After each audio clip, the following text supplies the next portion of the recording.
The Energy Transition Podcast takes you directly to the cutting edge of the global energy sector's shift, with a specific focus on the critical role played by oil and gas, as well as the pathways developing around a lower carbon future. Your hosts, Leslie Beyer, Energy Workforce and Technology Council's CEO, and Dan Pickering, founder of Pickering Energy Partners, are joined by Josh Lowrey, president of Upright Digital.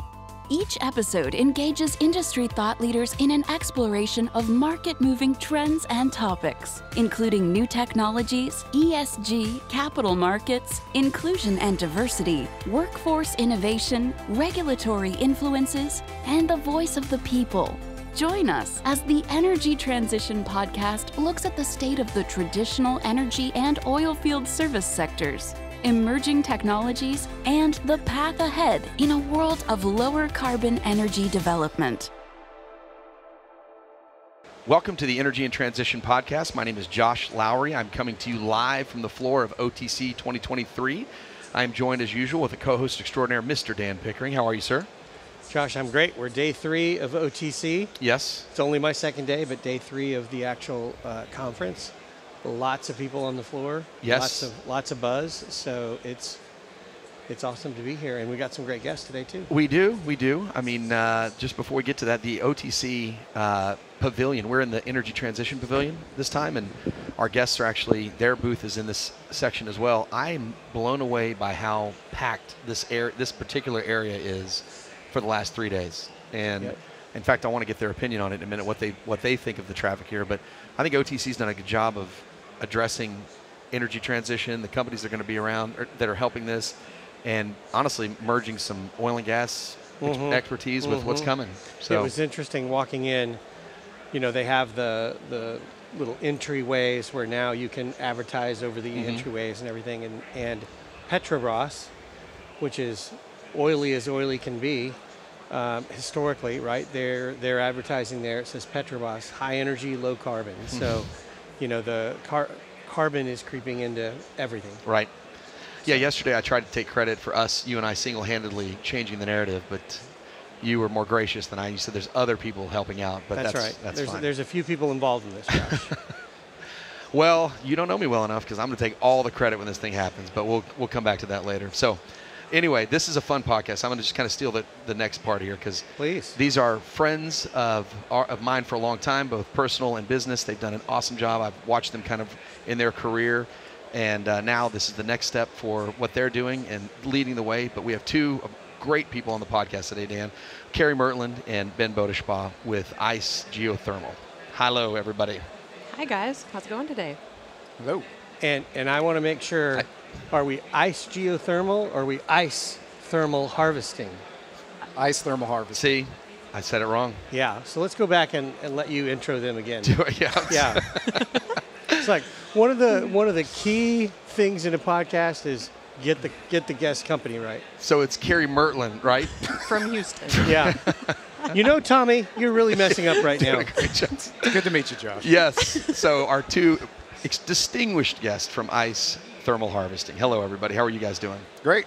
Doing well. Good. Thanks for coming on. Appreciate it. Thanks Honored. for having us. Yeah. So, Ben, you've been our guest before on another podcast, but Carrie, you would never agree to this. So, I have not had the honor yet. So I'm yeah, she's excited had to the be honor. here. She's like, no, not doing it. Yeah, I did the old Oilfield 360 podcast a few years ago. Yeah. Yes.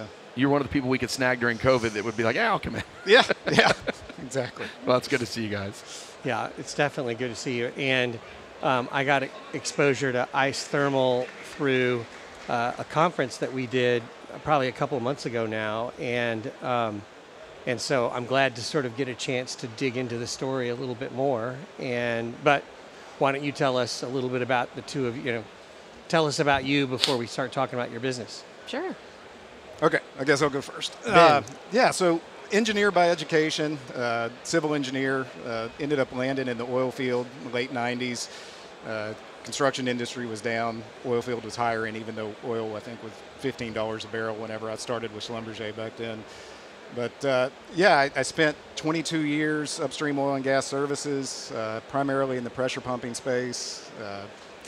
Kind of went along the career with the big companies, Schlumberger, Weatherford, and then did a series of private equity-backed pressure pumping groups, Liberty Pressure Pumping, ended up getting purchased by Trican in 07.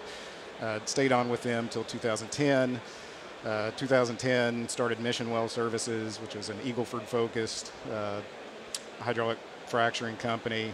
We also got into coil tubing. That business ended up getting sold to Calfrac in 2013.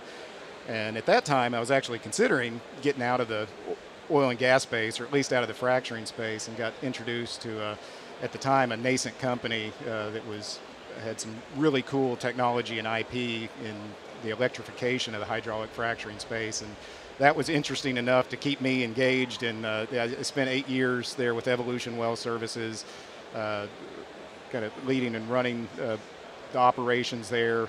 It was really fun while we were at the forefront and kind of the only ones playing in that space. And, you know, as with any good technology, you're going to have people come along and try and copy and mimic what you're doing. And so now, you know, every big name out there has some sort of either electrified or at least natural gas burning option to power the prime movers on a frac site.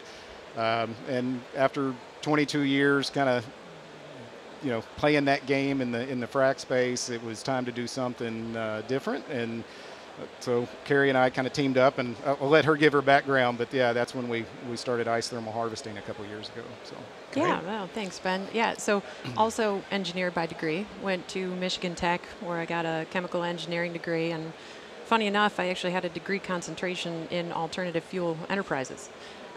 Having that, though, I had some student loans when I graduated, and the best offer I got coming out of school was for an EPC firm in Houston as a process engineer doing topsides production facility design for some BP platforms. So jumped right into oil and gas, spent my entire career before ICE in oil and gas doing a little bit of everything. So some true engineering on the offshore stuff. Then I went to the Weir Group where I did about 6 years of multiple functions, a little bit of everything: engineering, product management, sales management.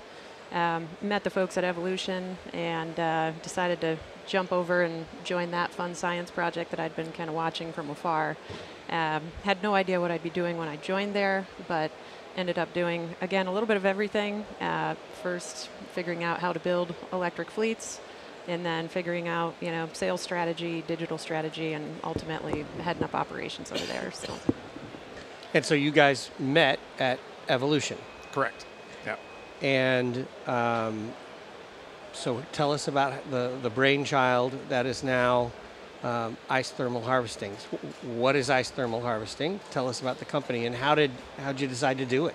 Sure. Well, I think one thing that we realized as we were continuing to find ourselves closer and closer to emissions reduction value for clients while at Evolution, we realized that, you know, we've got this fantastic resource in hydrocarbons, and as good as we are at it, still at least 50% of the energy that are contained in all the hydrocarbons we pull out of the ground ultimately gets wasted off as heat in the process of turning it into usable power for everyday life. So we saw a massive opportunity. I mean, massive to the extent that, you know, if you turned all of that into electricity, you could have an additional 24 gigawatts on the grid in the U.S. So, yeah, I mean, both of us being very technical-minded people, we thought, why is this not being taken advantage of in a big way? Yep. And so, you know, with that, we see opportunity. We thought, well, there must be some problems with this, and kind of slowing adoption of heat to power technology. So we jumped in and started to figure out what are the issues with it, are they solvable, and how do we solve them? So I don't know, maybe Ben, if you want to. Yeah, I think, you know, when kind of familiar with the space, there's lots of waste heat in both upstream and midstream oil and gas, and really across industry, you know, whether it's steel, cement, food and beverage, pulp and paper, any general industry has a huge amount of waste heat. But, you know, the areas we were familiar with were, you know, large engines that are, you know, either driving compression or driving pumps on, you know, either on a frac fleet or driving generators on a drilling rig. You know, some of the things that we saw, you know, just from our experience in being in the oil field. And so those were kind of our first focuses, as well as some geothermal activity. And as we were kind of first got off got some funding, some seed money to kind of start the company, we quickly worked on designing a package that could not only take heat from a lot of the sources that we had identified there, but realized that that same package could be across industry for applicability. And really the size of the prize has just continued to grow. And I think every week we realize that there's additional opportunities, both in oil and gas and other general industry, where we can basically take, what is somebody's waste and turn it into something very valuable, being, electrons primarily behind the meter in the way that we're looking at it, and completely emissions free. Mm-hmm. So let's paint a picture for our listeners here, and let's help them. So your website, remind us again, is www.ice-th.com. Okay. And so if listeners go there, what they're going to see is there's a picture with a big green box that says ice on it. And so, but again, to paint this picture, so we've got equipment that's on a site somewhere running, and it's throwing off heat. And you guys come along and do what? Sure. Maybe this is a good point to talk about the two issues that we saw in the space before we started. Right. And how we solved those. So heat to power, kind of the physics of it in the cycle, the organic Rankine cycle has been around for decades, right? We know this works, but what we saw is that it wasn't being widely adopted for two reasons. And the first one is really an economic one, and it's that if you were going to incorporate heat to power in your process, whatever process you may have, you would have to purchase equipment that is not cheap to do that, and then once you purchase that equipment, you would have to engage a third-party EPC firm or an engineering firm to figure out how to design a one-off bespoke process of how you get the heat out of your process and into that generator. And those generators only accept heat, aka their fuel, in the form of clean hot water in a very narrow temperature band.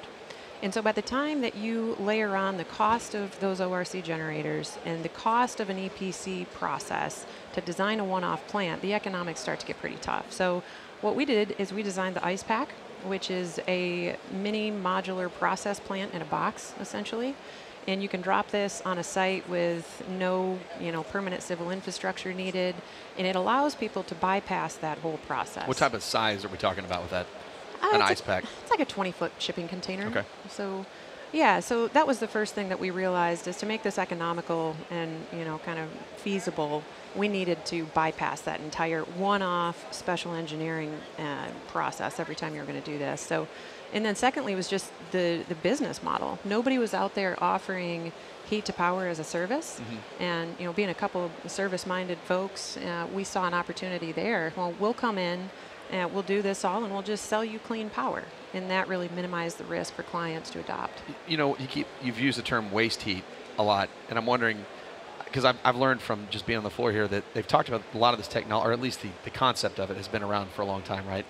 And is that something that you guys, did you ever think of that when you were drilling? Like, hey, we're losing potential energy here?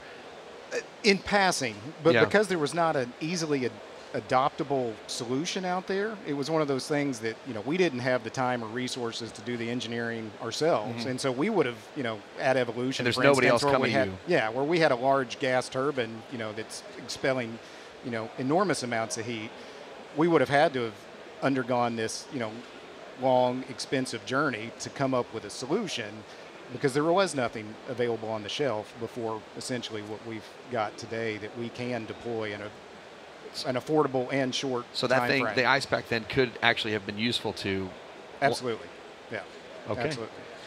So the operator of this, owner of this equipment that's throwing off waste heat calls you and says, I want to use an ice pack. And so your business model is a rental model. You show up and you rent this per day, or... Yeah, we've got two different models that we typically use with clients, and we can be flexible as well. But the first one is kind of a traditional power purchase agreement type, situation where we show up, and just like they pay their electricity bill to their utility provider, they then divert some or all of that and pay us in the same fashion. Like we could send them a monthly electricity bill, and they pay us in that way. Another way that we've seen is we'll do kind of a flat rate, almost more like a lease arrangement, even though we still operate and maintain that in a lease arrangement. But the reason that we recognize the necessity of a lease type model is because there are instances where the amount of heat or the amount of electricity that we produce may be slightly lower, so it wouldn't be economic enough for us to just sell kilowatt hours, but we're providing additional value to them in process cooling.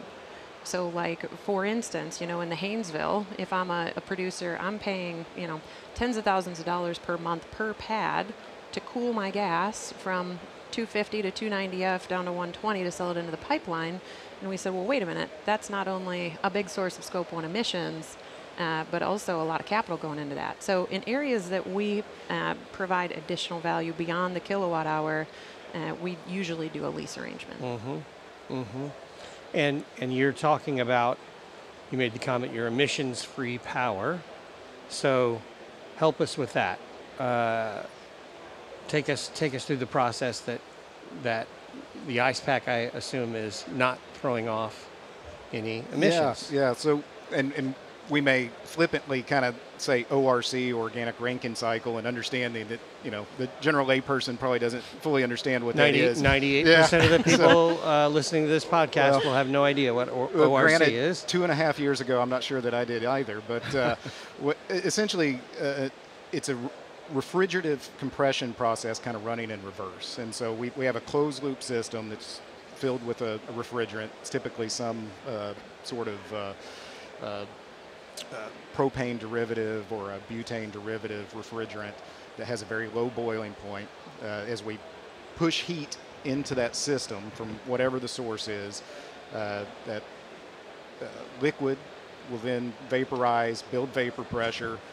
In the closed loop cycle, there's an expander that the high pressure gas at that point will go across, induce rotation of this expander, which then is coupled to a generator, and the generator produces power. And then there's a backside of the cycle where it's recondensed into a liquid. And so this refrigerant is just continuously going through this cycle. And as long as you can keep putting heat into it, you'll keep spinning that generator and you'll keep producing emissions-free electricity. And so there's no makeup water required as you would have with like a steam cogen plant. And really, a lot of the applications that we're targeting are temperatures that are too low for a typical steam type turbine to be effective.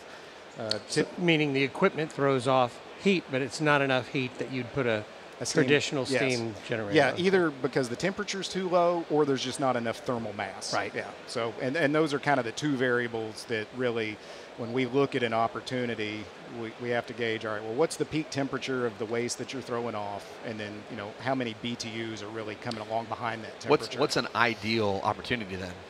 The hotter, the better. Yep. I mean, ideal, but what we've really... With mass. Yeah. Right, not just short bursts, right? Yeah. Just okay. Yeah, continuous. Yeah. Continuous. Yeah, I mean, that is the other thing. I mean, it really needs to be coupled with continuous processes.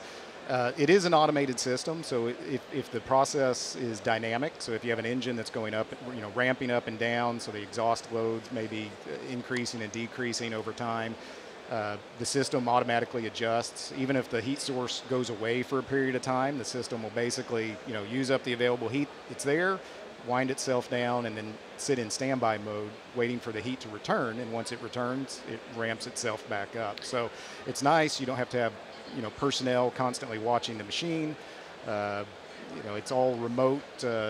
Dial into it, be able to look at all the critical parameters. Turn the unit on and off, adjust things. Sitting anywhere you have a laptop. Your units are mobile. I mean, as much as a 20-foot container can be mobile, right? So. But at the same time, we've talked in the past about, like, for instance, a forging application, a mill, like that type of heat, which is, either one, is that enough heat consistently on a forging application, or would you want something more in the field that's just putting off heat from a well? I'm just trying to place, like, which one's a more ideal situation for this type of application? Yeah, I think they both can be really ideal for us. And that's kind of the beauty of it is, we started this and having in mind just like one or two applications of heat to power. And the more that we looked into it, Like, the applications are absolutely endless, and which is nice because you can do things across industries that way and diversify yourself a little bit against the cycles that we all know well. But yeah, I mean, anything over 200 degrees Fahrenheit is really where we start to see a good economic proposition.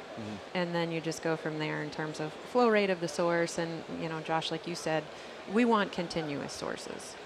We like to be a 24/7 source of power. And one of the big value propositions of us too is that, you know, we believe that there's going to be a bifurcation in how renewables are viewed. And there's going to be those that require batteries to be a 24/7 source, and there's going to be those that don't require batteries to be a 24/7 source. And so luckily we don't have to play in the battery supply chain game to be a 24/7 source of renewable power. And is there any, and maybe off base here, but if someone starts buying power from you guys, heat running through your ice packs, are they, I mean, is there any tax credits, or are we saving CO2 here? Is there any, you know, juice in the system? Yeah. There is. So there's several different benefits, I guess, in the kind of tax credit, REC, and then emission savings. What's a REC? Renewable energy credit. Yeah. So from an emissions perspective, maybe we just start there. We definitely have projects where we are both Scope 1 and Scope 2 emissions reduction for folks. So Scope 2 would be places where we're just displacing grid power that they're purchasing. And then Scope 1 are places where folks are generating their own power or their own direct source of emissions for one reason or another, and we're able to help them reduce that. So you know, we look at every megawatt we deploy, we can reduce overall CO2 emissions, you know, by 4,000 metric tons annually. And then just to put that into perspective, I mean, we'd like to be close to a gigawatt of deployed distributed power by 2030. So it will be a really meaningful bite out of emissions for folks. RECs. You'd like to be a gigawatt from where today? Well, we're 200 kilowatts. We're small. We're ambitious. We have one commercial installation out in the field today. We've got a number more that are under construction. That'll be deployed this summer. But yeah, we're still early. We are very early. Yep. Well, knowing them, I know they wouldn't come on unless there was some activity going here. But I mean, so what is the customer reception thus far? I mean, how are they viewing it? What does it look like, as much as you could share, for kind of the learning curve? Like, do they love what it's doing? I mean, what feedback are you guys getting on that? You know, one of the best pieces of feedback, we were out in the Permian with a client that it hasn't been announced yet, and we're putting together a project out there, and one of their engineers said, what you guys are doing has proven out to be the cheapest way for us to reduce emissions of all the new green tech things that we've looked at and trialed. So that was, that felt like a home run. So we hope that we get continued feedback like that. But the reception's been pretty good, and I think one thing that really helps is our background in the oil and gas space enables us to go to clients that are in the oil and gas space and be seen as kind of a trusted partner in it. So they're not, wondering about our intentions coming in there. They know we know how to operate on site and how to be safe out there. But yeah, they see us in a lot of cases as an efficiency improvement. So there is some thought, we're yet to prove this, but that we could actually increase throughput at a compressor station by several percent just by reducing cooling duty on site. So not only emissions reduction, but some actual operational efficiency. So, do you have IP associated with this ice pack? We do. That's something we were very intentional about early on, knowing that with the impending success, there would be a lot of people that want to fast follow behind, and so we set out to try and draw a little bit of an IP moat, and The value of those is obviously yet to be determined. We've been pretty fortunate. We've got, I guess, 4, maybe 5 now kind of families of patents, where we do have 24 patents granted to date, and a couple more that are, I think we've received notice of allowance on pending actual issuance. But that is something we hold pretty valuable. A lot of those are focused around specific applications within the oil and gas environment in the upstream and midstream space. but we've got some we're working on now that's a little bit more technologically advanced to actually improve the efficiency of historic organic Rankine cycle technologies. But yeah, the jury's still out. Those are some R&D efforts that we've undertaken that knock on wood, they vet out. But yeah, if they do, it could be very meaningful. So. Yeah.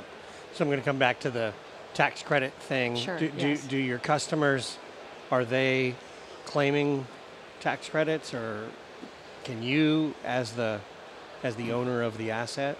Yeah, so since we own, operate, maintain, with the IRA, there is an investment tax credit of, anywhere from 30% up to 50, or even in some limited cases, 60% available for heat to power. So that wasn't there when we started the business, but it definitely is there today. We've been diligently working with some firms on how you apply this, because what we've noticed is that they'll give like this broad, kind of bill, but then figuring out the guidance on how to actually apply it from an accounting perspective is kind of unclear in the early days. So we think we've found a good way to actually take advantage of that.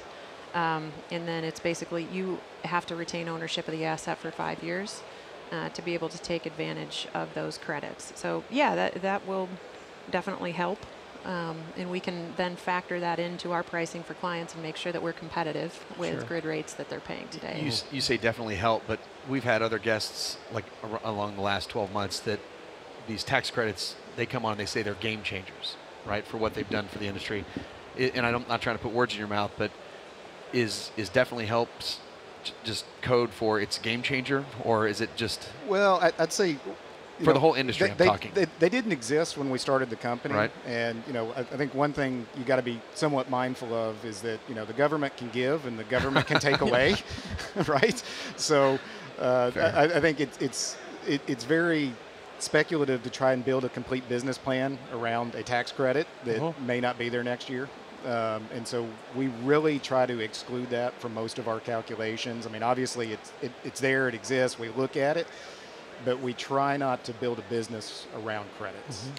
And I think, there may be applications where you can do that, but it's a little more speculative. Well, and listen, I definitely, I understand your point on that 100%. I think it's probably definitely the wise thing to do. I guess I'm putting my past conversations in mind here. Like, just seems like the mentality of the entire industry, because of this, increased IRA, has really opened people's minds to, like, look, there is a huge opportunity here. There's real tax credits. There's real openings. And it feels like there's lots of companies that maybe weren't thinking about things 18 months, whatever, pick your number, recent 24 months anyway, that now they're saying this is real. We're going to do this. The commitment seems there. And that's kind of more of where I was going. But it does feel, this feels like one more place where people are going to win. It is real money, right? And so for sure. And, I'd say it's a game enhancer, maybe not a game changer. So. I like that. I agree. And Carrie, you said something that you said your cost relative to the cost of the grid power. So is that really your competitor here? Is it's either access to grid power, and the cheaper that power is, the more of a competitor it is for you. And so they may say, yeah, we're losing this energy, but if we can buy 6 cents a kilowatt from the grid, then we don't need to put an ice pack on here because we're going to pay more than that. And I don't know if 6 cents I don't know if I'm using the right numbers, but I'm just saying, so some places got a ton of cheap wind power, they're going to look at you guys and say, I already got cheap power. I don't need, green power from you guys. Is that fair? Yeah, that definitely has come up. I think folks have been pleasantly surprised at our ability to be quite competitive with grid rates. Okay. We knew that we couldn't come into any geography and say, hey, we're going to charge you double for your power and you're going to love it. Buy from us. No, that's not going to work. So what we really want to do is do a win-win. So we want to, of course, decrease emissions for clients, and where we can, we want an economic win for them, right? Yeah. And it's possible in a lot of cases. And one way that we found just recently that it can help folks out with their power bills is that during that 4CP time during the summer, where the grid peaks are used to calculate demand charges for the following calendar year for folks, that's really meaningful. Like those additional charges to folks on their electricity bill is huge. And so if we can deploy equipment, help them reduce their demand on the grid during those 4 CP events, we can not only save them power that instant, but we'll save them power on their entire next year of billing. Saving power, or you're saving money? I'm sorry, we're saving money. Yeah. Yes. Yeah. Okay. Interesting. Maybe talk to us a little bit about you've got a pilot project going with an upstream company. Talk to us a little bit about that, Ben. Yeah, so our first commercial installation is up in the Marcellus, West Virginia, at a compressor station with CNX Resources. And that is, when I talked about the compression space, is kind of the low-hanging fruit that we see that we can copy and paste that type of installation really across the country for other operators. They're running volumes through this thing 24 hours a day, 365. So uptime for them is ultimately important, and so that means that heat source is always on. Yep. And we're tied on up there with a couple of Cat 3608s. We're taking engine waste heat off of those 3608s, producing power, and that sort of application we are basically copying and pasting with our client in the Permian, where there it's not a transportation pipeline, but they've got a compressor station that's providing gas lift compression, but it's the same basic packages. It's Cat 3608 engines, able to pull the exhaust heat, engine jacket heat, and then also we can pull heat of compression, interstage cooling on the actual gas itself. And that's really where we can drive efficiencies in that they have to spend less power to cool the gas if they have variable speed fans, or we can essentially subcool the gas to a point where those molecules are just tighter together and every stroke of that compressor is pushing more gas through the pipeline. That's the efficiency that you were talking about earlier. That's right. Dan, remember Dr. Mike I had on here? I do remember Dr. Mike Kearney, and he was talking about some of his technologies out there, and they were just so simple in at least theory, not saying the technology behind it, right? That you're like, man, that is a great way to reduce emissions, make things more productive, save money long term, and all of a sudden, like that's a great. Why aren't we doing that? And as I'm listening to you talk about this stuff, as you're grabbing the heat from the the compressor, and I'm just thinking, just conceptually, like, yeah, that sounds right. Like, why shouldn't we be doing that? How can we grab more of those simple places where heat is coming off? I just feel like this is one of those projects or products, that's. Again, it sounds simple. That's why it's probably been around for a long time, right? Just commercializing it and making it good for people is it's the commercialization is the of tough it part. that has been, historically a challenge. And heat to power, just kind of as a sub-industry itself, has definitely matured more in Europe, where power prices are more expensive. They're 5 to 8 times the average industrial power cost here in the U.S. And so there's been a lot more economic motivation over there for people to adopt it and the technology to advance as well. And so, we're definitely leveraging some of those lessons learned and then, piling that on with making it much more fit for purpose for the applications that we're familiar with in the oil and gas space, which, that infrastructure doesn't exist in most of mainland Europe as far as just the abundance of compressor stations or the fact that the compressor stations do run 24/7. From our conversations over there, they're very intermittent, for either certain times of year when gas demand is high during the wintertime. You see our conversations over there. You're talking about you've actually gone to Europe and met with some of these trying to learn lessons that are harder lessons that have been learned over there? So we have one industry partner that's in Europe. There's applications we're looking at in parts of Europe. The U.S. is obviously our focus, but we do have aspirations to, be able to specifically target certain geographical jurisdictions that are ripe for this type of technology. And that's, Canada, well, they're a neighbor to the north. It is an international market that, we would love to be a part of. They have good oil and gas infrastructure. There's some other things about the cycle which makes it more efficient in a colder ambient because there is a condensation backside of the cycle, and so you just have to use less parasitic power to run the cycle in a cold ambient environment. one of our investors is focused in the Middle East, and so there's a lot of applications in all the Middle Eastern countries who have, very high priorities to decarbonize, and that's, everybody from Saudi Arabia to Oman to Kuwait. The entire landscape over there is interested in adopting technologies like this, and then there's some oil and gas tangential geothermal type applications across the world as well. And you've got parts of Southeast Asia, Colombia. Unfortunately, the majority of the U.S. oil and gas activities are typically a little bit lower temperature, just from a reservoir perspective. And so, most of those best opportunities are overseas, but there are still a lot of those opportunities in the U.S. as well. So. Okay. What's been you're a couple of years old now as a business or a company. It sounds like you're getting some uptake in your idea here. What's going to be the limiting factor for you? So to go from 200 kilowatts to 1,000 megawatts is a lot, right? That's a lot of X's. So what's the limiting? Is it capital? Is it customer reluctance because it's like, oh, this is new? Or what are your hurdles here? The capital is definitely always right there, probably at the top of the list, I would say.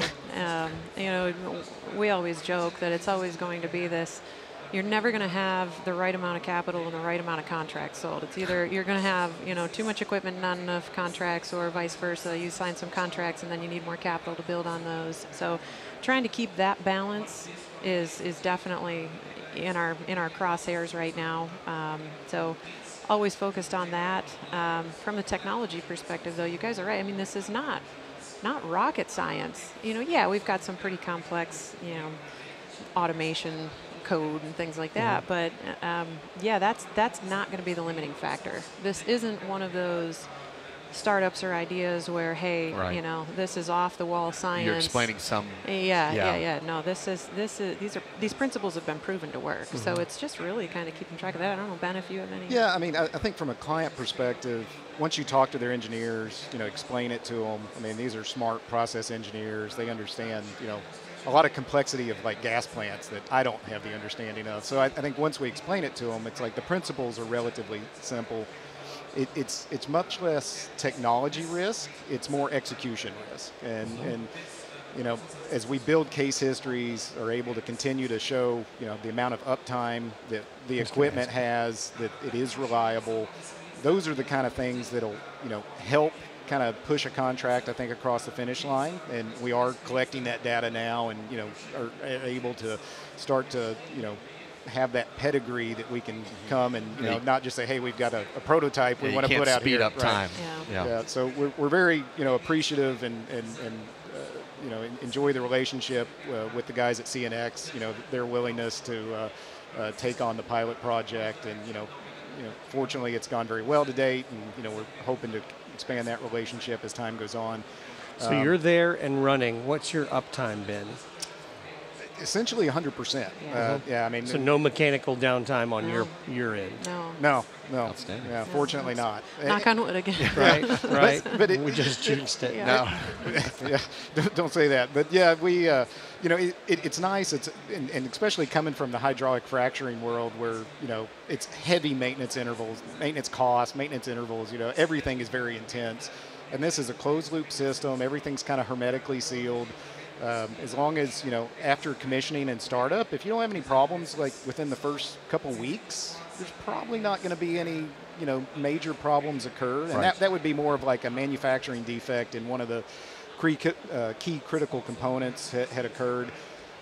So for us, there are some, maintenance intervals, visual stuff we need to do. The units need to be taken offline annually for a few hours to inspect some things that can't be done annually. While it's running. That's it. Annually. Yeah. Beyond that, like it's seriously cleaning heat exchangers is the main kind of routine maintenance, and that's typically a pressure washer on the outside of the air condensers. I can do that. I was going to say right now I just have this cleaning the AC vents in my head. That's what it feels like. That's basically what it is as far as kind of a quarterly inspection. But Yeah, I mean, anything mechanical or electrical, eventually, if not properly maintained, will fail. Right. And so, but who's doing that? You guys are going out and making sure it's properly maintained, right? Yeah. So either our people, or we have some, trusted subcontractors in basin where, we're based in Houston. Our first installation's in West Virginia. We're chasing one in California. We've got one in North Louisiana, West Texas. So we're, we're scattered across the map, and so it's hard for us as a small organization to have our stamp on it all the time. But we do have some but trusted, qualified it sounds like contractors. A lot of the products are. It's not like they're familiar with these products. Yeah. It's not new science to them. Yeah. And as soon as you get the engineers, I mean, you can all rally around thermodynamics. Like there's no argument about that. I know. I do almost every day. That's coming from a chemical engineer. Yeah. Not a very good one. One thing though that we're learning to do. So we, being folks that have spent our entire careers in the oil and gas space, we started there in terms of our clients, but now we're branching out, and it's been pretty cool to start to get contacts in the other spaces. So cement manufacturing, glass manufacturing, pulp and paper, food and beverage. I mean, everywhere, right? And so just industrial manufacturing. It's everywhere. And a lot of those projects are really cool because, you're not talking about 200 kilowatts. You're talking about many megawatts. Yep. Yeah. Is this scalable? Do you just stack these boxes on top of each other, or do you just make bigger boxes? Both, yeah. Okay. And that goes back to the stationary versus mobile, right? You're planting them in their plant somewhere in Indiana. I'm picking a random state here, but okay. For every startup company, there's always you had an idea, and then you had to find some money to fund it. And during COVID, by the way. Well done. Yeah. So tell us a little bit about how you got funded and sort of where you are in the world of are you profitable yet? Are you going to be out raising capital, et cetera? Yeah, so I guess on the very front end, I've been fortunate to make a number of really good friends and contacts within both the private equity world as well as just kind of general oil and gas space. And when I'll give Carrie full credit here. Kind of the concept was really her idea, and we kind of talked about it. It's all coming out now, Josh. Yeah, no denial.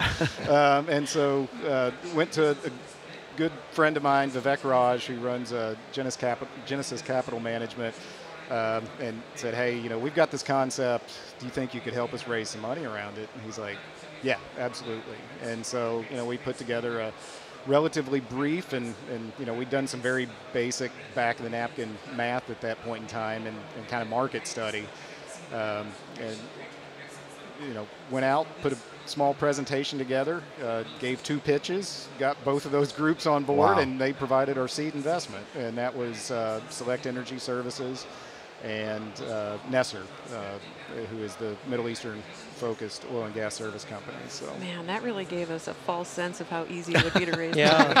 Yeah, exactly. Yeah.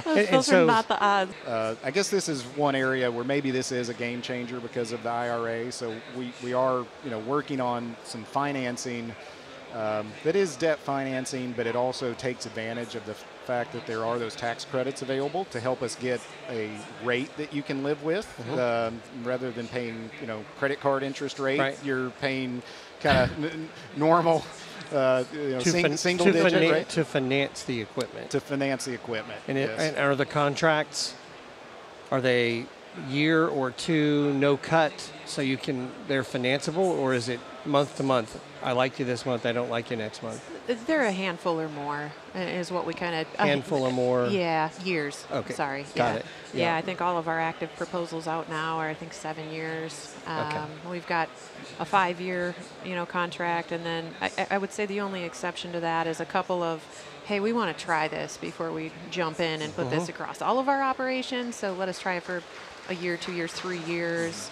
But yeah, you're right, to get kind of a financeable... Yeah. The way you described it off air, you said it was the kind of rate you get your first credit card out of college. Yeah, that's true. Yeah, I mean, traditional debt for a company of our history, and it's what it is. Yeah. And this equipment is not easily liquidable on an off-sale market, and so from a collateral perspective, it makes it's either challenging. this or nothing. Yeah, so. Luckily, we're not doing that. Yeah. Yeah, that would be an expensive way to finance the business. And so your costs at this point are really getting more of the kit out in the field. Yeah, I mean, we've got... How many people do you have? Are you burning... I mean, you have a we've ton got of people? Or? We've got a total of 8 people, including Carrie and myself. It's a good, solid team, engineers, business development. We've got 4 of those employees are here in Houston. We've got a guy in Dallas, and then we have a person in Bakersfield, California. So. Yeah, their office is great. They're over on the Hardy, North Houston there. So, I mean, there's room to grow. I mean, it's clear you've set a vision that we're not going to be small. This is what we want to do. Yeah, and hopefully here in the next, 2-3 months, we add at least 3 more key hires to the team, or we're about to kind of start that process. So. Is there a rule of thumb, kind of capital cost per megawatt or something like that, or is that kind of proprietary and you don't like to talk about it because the commercial negotiation piece I'd say if you look at solar, especially if you're coupling it with batteries, kind of a dollar per megawatt, it's kind of in that ballpark today. Okay. And so, when you're... So that's how you're generally thinking about pricing. And I'd say as we're moving forward, we've got a pretty clear path to bring that capital cost per megawatt down. Yeah. And some of that's insourcing, some of that's just buying in volume. Some of that is as we, there are economies of scale with these. So, a larger heat source that can employ more units, we're able to be more competitive on pricing than. If I'm Exxon, and this is a little bit in the weeds, I apologize, but if I'm Exxon with a really low cost of capital, don't I want to own the equipment and pay you an IP fee, or don't I want to license this and run it myself? I'd say it depends, and E&P companies kind of dependent upon where they're at in the cycle, either want to own their assets or they want to lease their assets. And some of them just within their DNA want to own things. You have some very vertically integrated E&P companies. You have some that want to have complete flexibility to turn the key off tomorrow, right? And not have residual liabilities. So I'd say certainly we have had a couple of groups, say that they want to own it, or maybe at the end of a 5 or 6 year term, they want to own the asset. And, we're not hard set in, if somebody wants to engage and negotiate something, we're a small company, we're looking for opportunities to grow. I mean, we're never going to just say this is our, proposal, take it or leave it. Yeah. Right. So, but I'd say the pay-as-you-go has definitely received good reception from nearly everybody we've talked to. There's only been 1 or 2 that would really say, well, maybe we want to own it, but I'd say those are more the exception than the rule. So it sure seems like this business is a natural fit with a process equipment company, that is selling other pieces of kit into the customer base. Yeah, I definitely think there's some, not distribution channels, but there's definitely some avenues to place a lot of these things with folks who offer equipment that we could either bolt on to or take heat from their process. So I think in the future, we'll definitely evaluate some of those types of agreements. I think maybe just today, want to get a few more case histories under our belt, make sure we don't hit any stumbling blocks before. Yeah. You guys have, so you've been around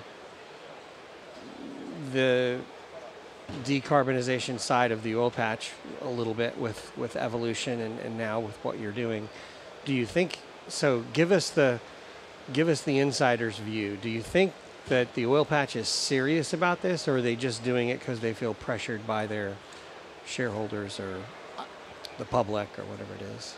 I think it's probably both. Okay. But it seems like folks are really serious about it. I mean, at the core, I don't know anybody that I could name right now that doesn't want to do the right thing, that doesn't want to lower emissions, right? But we just have to make sure that there's ways that they can do it that aren't going to be disruptive to the operation. And, I think if folks in the oil and gas industry could do anything, it would be, we need a really good tool for the average consumer to be able to see their carbon intensity of any activity they're doing on the daily, and see, okay, how much energy does this take? How much energy do we get from an oil well versus from solar panels versus from this? And if we just had a more educated, general public about what energy is from an, very unemotional perspective, there is no free lunch. There is no form of energy that doesn't come with some consequence. But yeah, I mean, some of the clients now that we've got that hoping to announce soon that are in the oil and gas space, they are so serious. I mean, we go into a meeting at their headquarters and they're only asking questions about how are you going to reduce emissions? How are we going to do this? And I mean, very, very advanced questions. And they're definitely focused on it. I don't know if you, Ben, do you think that they're... I'd say it's definitely a much larger focus here in 2023 than it was in 2018, 2019. Sure. And, at that point in time where we were really trying to show emission savings of burning natural gas versus diesel on a frac fleet, you would hear some of the very large public companies, their CEOs, talking at conferences or whatever, saying, we're decarbonizing, we got all these initiatives. And then you go talk to completions engineers, completions managers, and they'd be like, my personal goals are not associated with that, so I really don't care. But I think, now it is filtered down through those companies. Everybody has, things that are on their annual, personnel performance list that, what decarbonization efforts, reducing diesel consumption, all of these sorts of initiatives have really infiltrated throughout organizations, which, I mean, that's where we've seen change drive. And now, I'd say 99% of the conversations we have, like, people aren't going to pay 50% more for something. But if you can be cost competitive, then it's kind of a no-brainer. Then you're going to win. Yeah, and I guess just looking at the track record, 100% of our clients today are in the oil and gas space. And it seems like they've been the first ones to put their hand up and say, yeah, either I'll try it out, or, who other than folks in the oil and gas industry are putting more money up to fund some of these technologies as well? What we were talking about off camera was, I asked you, are you guys oil and gas people still? And you said energy. We're just energy people. We're energy people. You just, you just do the best you can, and we definitely see ways to increase efficiency, which, naturally will decrease emissions. So we're always going to push further that way, but pragmatic approach. Where's your next business development person outside of oil and gas? Sorry. Outside of oil and gas, what industry? So your oil and gas people, there are other places.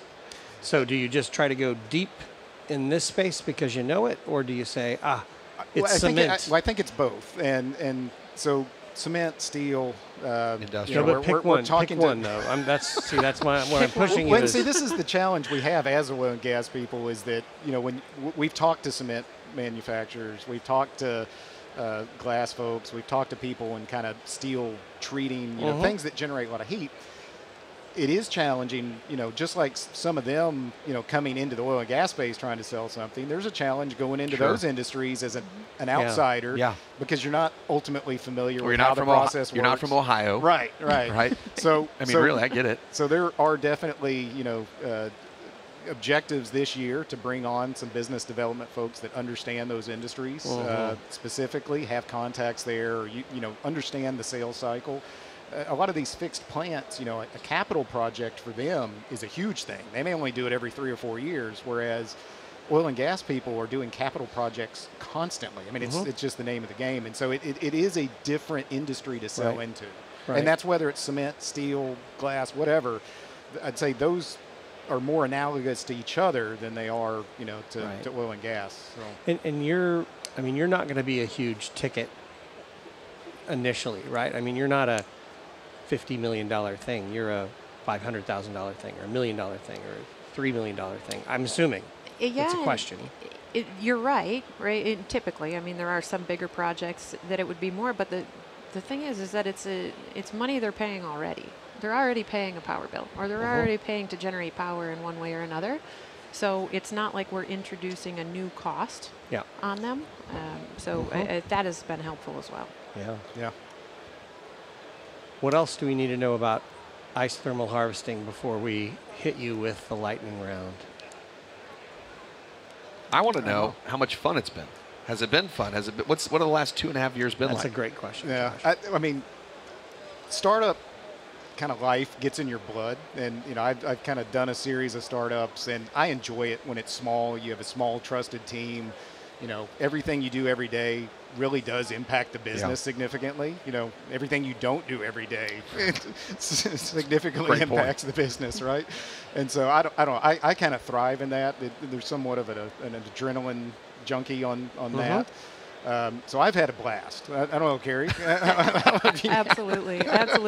It's like the thing that makes it the most challenging and also the most fun is the same, and that's just the uncertainty. Like you don't know exactly what's going to happen next. And agree. It's just Ben and I both, if we're not going to a new vendor and looking at a new way to do something or a new piece of kit, and they're telling us, I don't know about that, like, we don't want to be there. We don't want to be there if it's something everybody's doing. Has it changed the way you think about all those types of projects, like just thinking big on everything, or have you always been doing that? I mean, because you both came from Evolution, and honestly, one of the big runs they had, too, that was a great run. Absolutely. Oh, yeah. And they're still extremely successful. Sure, absolutely, those guys are great. Great group of people, great technology. I'd still say that's the best one out there as far as options. Truly, that was not they're doing awesome stuff. But, yeah, I mean, we always want to try and push the limits of what's available. And, lots of times we have vendors say no, and, all right, well, no, this is what we want. Make it happen. It is possible. Yeah, it is possible. We know we can do it. We know we can either,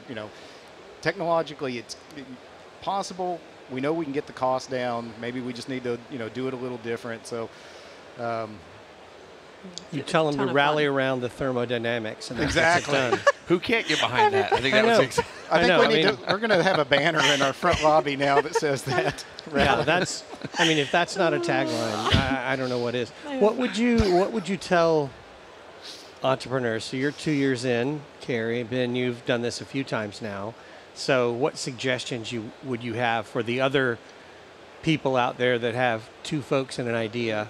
Persistence is the biggest thing. Yeah, absolutely. Get used to hearing no, and that's no from clients, from vendors, investors, all the way around. If you're not persistent, you're gonna, get discouraged. You're gonna give up. So yeah, absolutely, the tenacity of it, and you have to continuously do hard things every day. It's like what I tell my children: you have to do hard things. Like this is how we build confidence and success. So, yeah, tenacity. I think the nice thing you guys have, it seems, is that you have the underlying confidence of the business or the idea. So it's not hard things and, I hope this technology works, right? Yeah. Which takes a big element out for a lot of energy transition companies, which is I've got to convince people of something and, boy, I hope this actually works in practice. Right. So you have the ORC in your favor, organic Rankine cycle, as we've also learned. So, I mean, Josh, I feel like, my mind just expands so much every time we do one of these podcasts. See, this was the first episode we've ever done that we haven't prepared notes. Guess whose job it was to prepare notes this time? My job. It's all right. See how I'd have known organic Rankine cycle if you'd have prepared notes. Mind expansion when we have to wing our first. They did great. This was a fabulous exploration into a really kind of interesting business, and it certainly highlights to me that you can sit around a business for a very long time, and there are still things that maybe are obvious if you can just approach them a different way. Absolutely. And this is an example of, again, a little off-camera conversation we had before. The whole purpose of this podcast, and it was to explain that energy transition is happening, energy expansion, however you'd like to call it. A couple people have come up to me in the podcast and said that this week. But then a lot of the solutions for this are going to come from oil and gas people that have been in that business that understand it. They need to take fresh eyes on something that's existed for a long time. So, and it feels like this is a perfect example of it. So, fabulous. So, Ben and Carrie, our lightning round is short answers, no explanation. It's just another way to get to know you.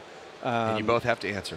And yes, we're looking for answers for these questions. And because we are doing these a bit on the fly, Josh and I are going to share the. We're going to just forget that somebody forgot to do notes today. Yeah. We're gonna share them, and Do you want to go first, Josh? Yes. Goatee or beard? Beard. Beard? Hockey or soccer? Soccer. Hockey. Okay, Got one of on each. There you go. Will we make it net zero by 2050? No. No. Whataburger or Five Guys? Five Guys. Five Guys. I'm hungry. Yeah, me too. It's lunchtime. That sounds. for I our would love listeners. some Five Guys right now. Ted Lasso or White Lotus? Haven't seen either. You've been starting a business. These you go. both have come out in the last 2.5 years. I did watch White Lotus. I've never seen Ted Lasso. Okay. All right. Ben, are you bullish or bearish on the S&P 500 from here? Oh, bearish, short term. Karen? Bearish. Electric vehicle or gasoline engine? Gasoline engine today. Okay. Same. Will we have another IRA type bill in the U.S. in the next 3 years? Yes. No. Nashville or Los Angeles? Nashville. Nashville. Do you think the Ukraine conflict lasts into 2024? Unfortunately, yes. Yes. Venture capital or private equity?